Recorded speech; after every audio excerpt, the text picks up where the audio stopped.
Sorry, we had to cut away for a station break there. But, but we're back now. Where did we get to? What It was it was you only see it's funny just You were telling us what year you worked at the station. Right there, Boulders. Yeah, right. Okay, yeah, so I think I was talking about 9/11 and other such wonderful things. No, but what I'll do, I'll show you. I've got a bit of video. This was from Thursday, 22nd of November, 1990. We know that there's that particular date because it's the date that Margaret Thatcher resigned as Prime Minister, and the news was breaking, and somebody just happened to be in recording some video that day, so they managed to capture what was going on. So at the beginning of the video, it's me in situ in doing my program. I'll play a little bit of it, and then I'll fast forward to another view just so you can see the desk and whatnot. So I'm going to do I need to give me share? Oh no, I can share my screen and share sound. Okay, now I just have to warn you here. No, I am devastatingly handsome in this, even though it is old VHS. So just steady, boys. Okay, so give me a thumbs up if you can see the video there. Excellent. Okay, here we go. More than those who have turned upon her in recent days. He then asked for a general election, but the Prime Minister said no. After all, she pointed out, they hadn't had one when Harold Wilson resigned and Jim Callaghan had taken over. Thanks very much to Peter Murphy at Westminster, being rejoined by John Phillips now. Yes, a lively question time there, and this is the end of an era for the Conservative Party. And once again, let me remind you that for a local perspective, join us at 4:30 on Border Magazine, when we hear from, amongst others, Lord Sanderson of Bowden, Chairman of the Scottish Tory Party, Alex Smith, who's the Labour MEP for the south of Scotland, joining us on the line from Strasbourg, and we'll have extended news bulletins and the usual mix of travel, weather and music. All in Border Magazine at 4:30. So that's John Phillips there that you can see there as well. John Phillips, he can still be heard on TV to this day. He does continuity. He does the bits, the junctions in between programs on BBC Scotland, BBC One up here. You know, and coming up next, it's EastEnders. So he does those still. Now you can see there's an old radiogram. That's what they grams they were called. When we were doing wireless. There's a pile of carts in the front, and what I'll do, I'll just forward a little bit here because just so you can see. There we go. So these are the cart players here. So I'll show you the carts again in a second. So we had 4 cart players. When we started, we actually had really old, decrepit cart machines from Radio 4, but the Radio Authority, or the IBA as it was back then, they said, yeah, I have to put them in the skip because they're shite, basically. So we got nice, shiny new ones, which we were very, very chuffed with. What I've got as well for you, actually, where is it? I've got it on another screen here because it's quite a blurry picture. This is actually what cart machines look like. If you want the gory details here, the way that they work, you've got a playhead and you've got another head that listens for a tone, because there's no mechanics, there's no moving parts in a cart machine. I'll show you exactly how the carts work in just a second, but that's, you put the cart in there, your stoplight would light up when you wanted it to play, you hit the play button, and then you could fast forward. There's no rewind or anything, you would have to fast forward. It's an endless loop of tape.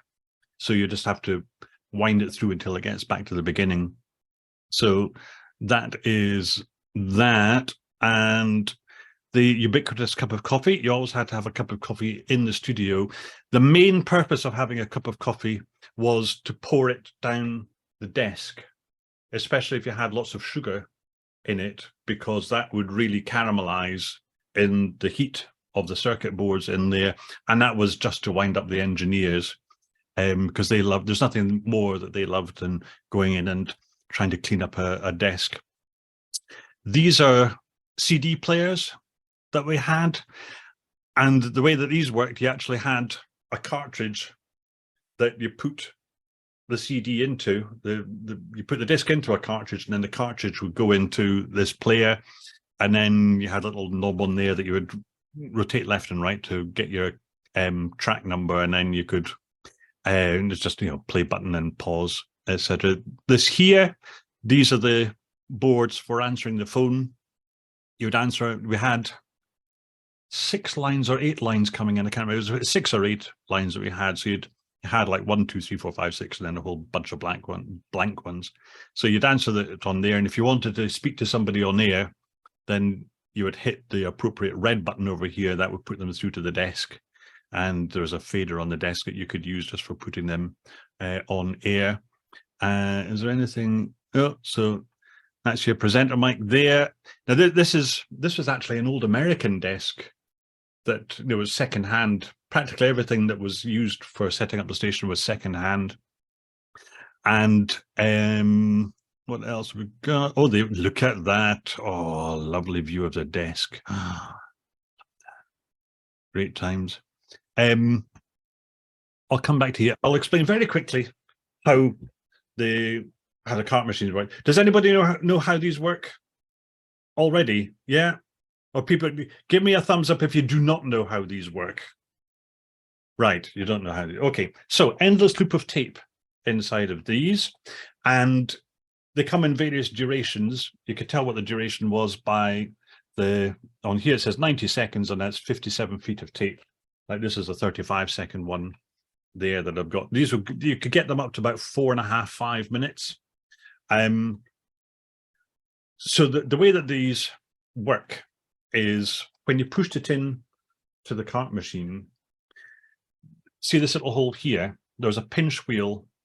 This would catch on a little switch, and a pinch wheel would come up into there, and it was rotating. This little pinch wheel will start rotating, and it was waiting you to press the play button. And when it hit the play button, the pinch wheel would catch the tape and push it onto another wheel on the inside, and that would start moving the tape through the machine. So that's how it played.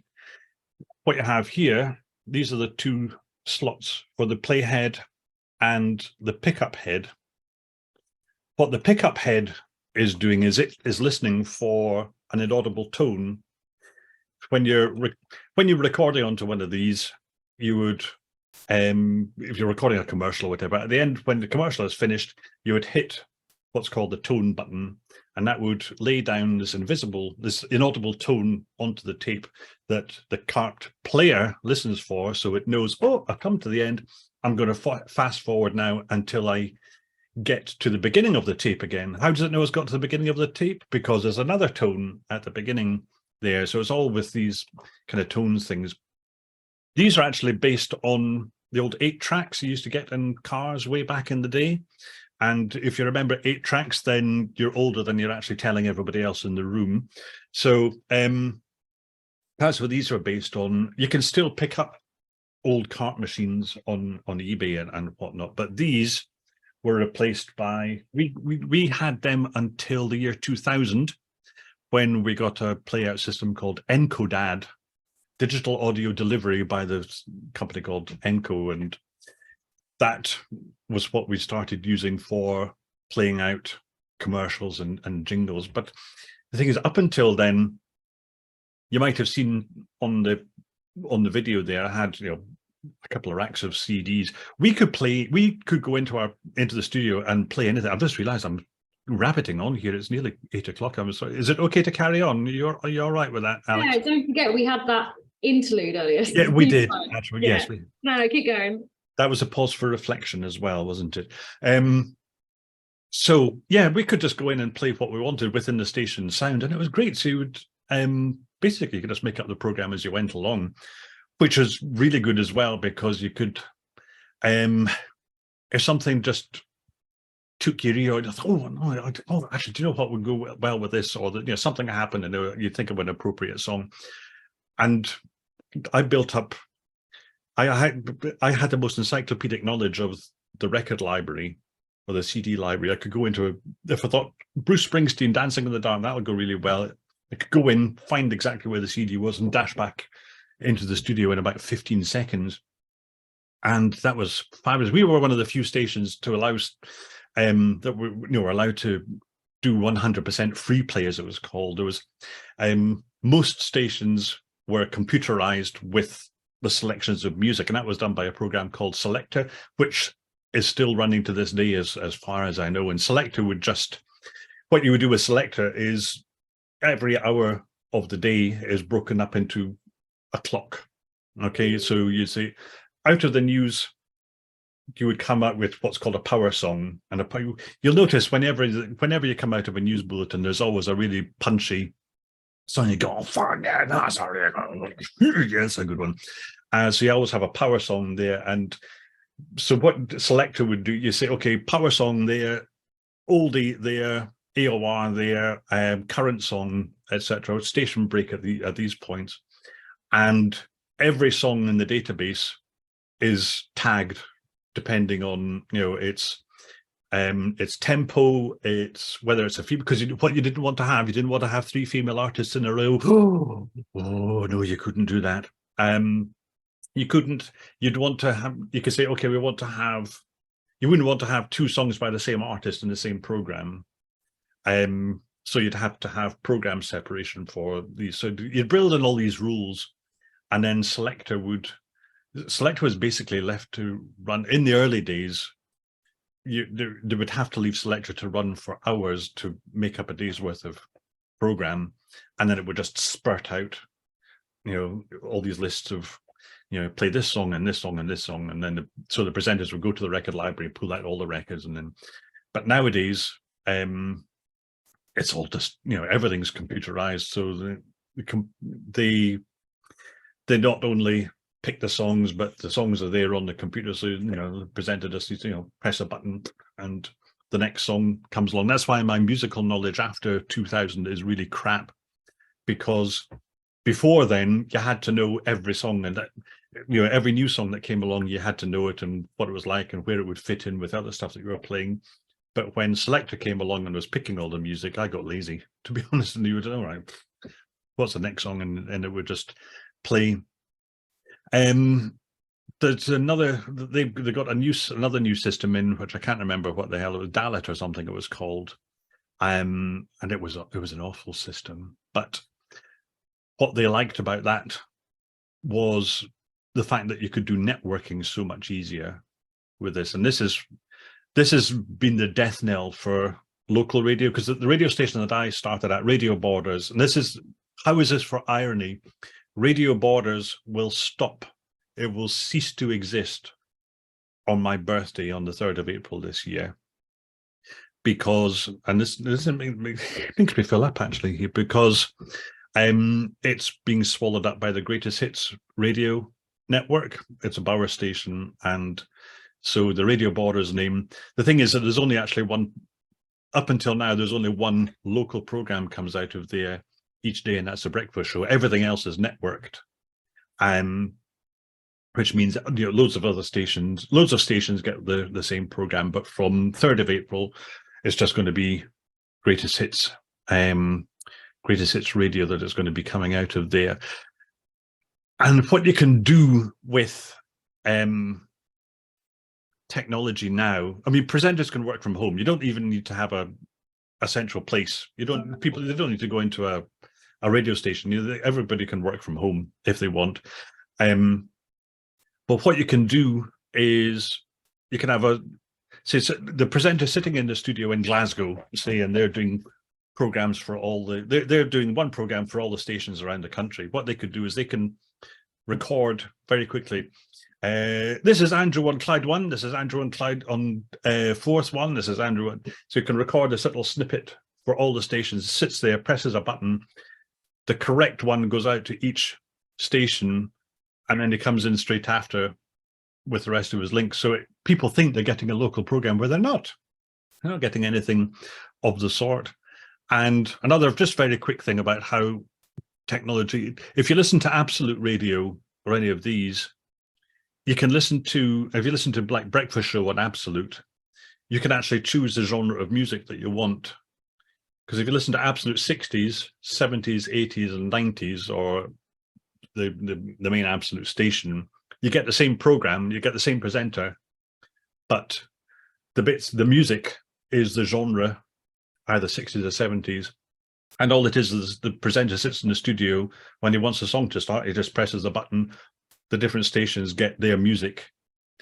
And the computer has selected tracks that are all just about the same length, so that the presenter can come in at the end and just carry on talking. And you're just thinking, oh, is this a good thing for radio or is it a bad thing for radio? And that is a debate that is just going to go on and on and on.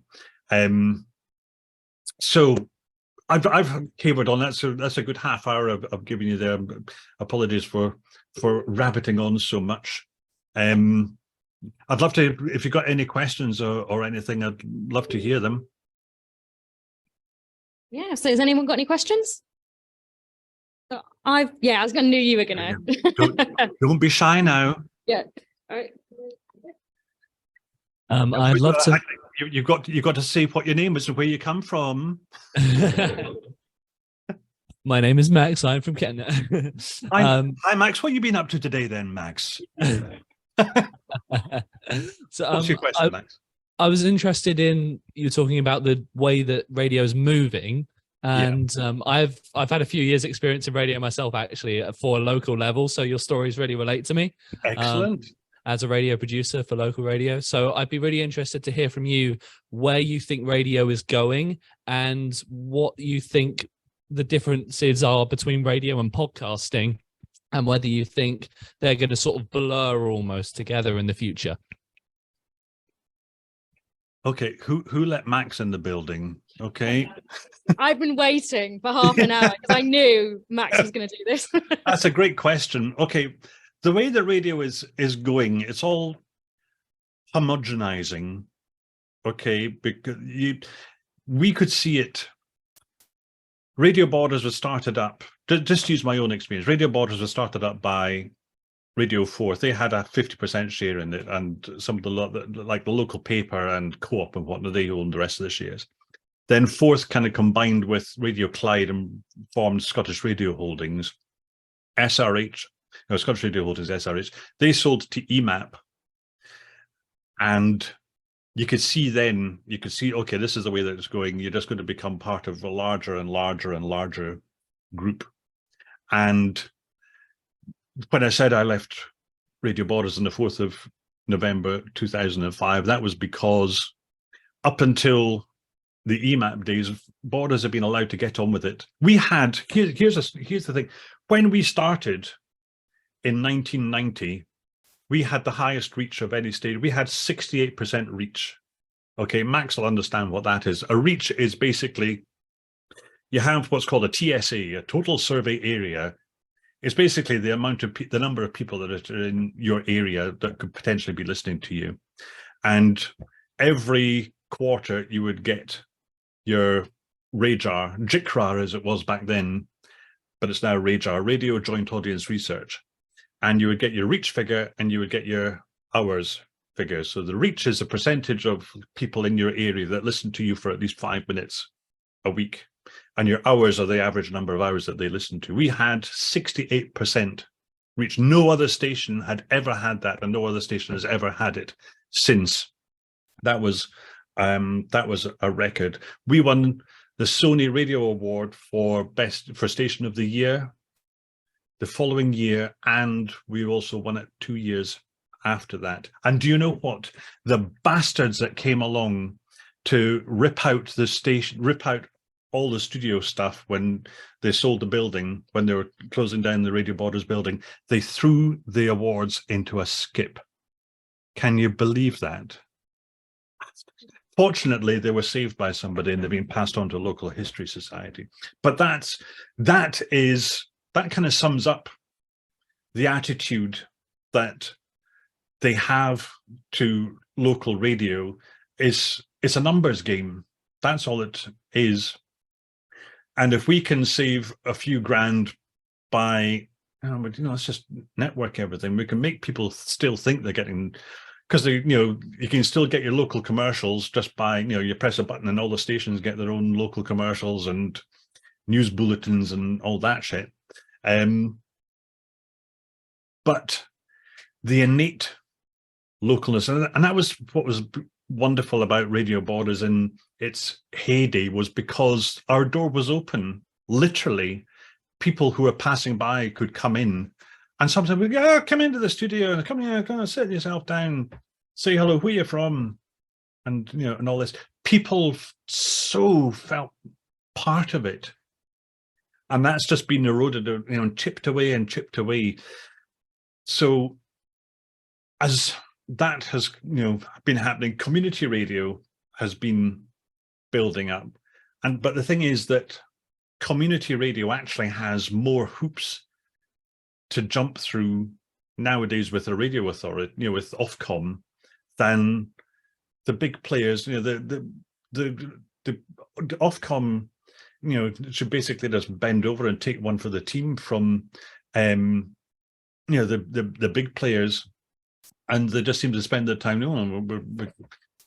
they're telling us what to do, so let's be really nasty to the community stations. And it's good that community stations are getting more DAB licenses and more FM licenses, because there's still that people want to have that local connection. And the thing is that things like social media have played their part as well, because before the likes of Facebook and everything, the only way that parents would know if it was a snow day or not was to listen to the radio, because each of the schools would, if there'd been a belch of snow, the school head teacher would phone in to say, okay, we're in the village of Moorbattle Primary School is closed today, and they had a code word that only the head teacher would know, so that you couldn't get prank calls phoning up saying, Moorbattle School's closed today. So the only way to find out, when it was a snow day, all the other kids listening to the radio. Are we off today? So and that's gone, because nowadays,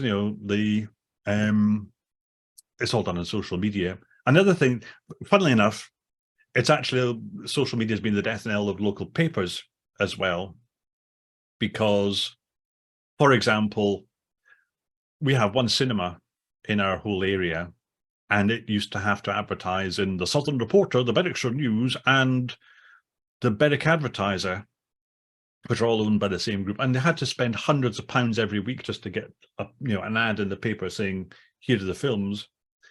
Then when Facebook came along and enough people were on it, and they had their own website, stuff that, and they can just, people go to the website for it. So the papers were losing. You're asking about podcasts, and the thing with podcasts is that they can be incredibly niche. For example, I was listening to something the other day. I can't remember what it was. I was listening to a podcast anyway. Sorry, Andrew. Yes, sorry. I've just realised the time. Are you okay to wrap it up? Yes, I'm sorry. Yes. Are there any other questions? I've just realised the time. Yeah, I'm really sorry. Any other quick questions before I go? And you're sick and tired. Just finish what you were saying. Sorry. No, I was listening to a guy who wants to start up a podcast about the specific gear you use for display ads, because he wants to educate people in the display ads area. That's what he was talking about. So podcasts are just a great way of really honing in on exactly the right people there. So hope that answers it, Max. Yeah, sorry about that. I'm sorry.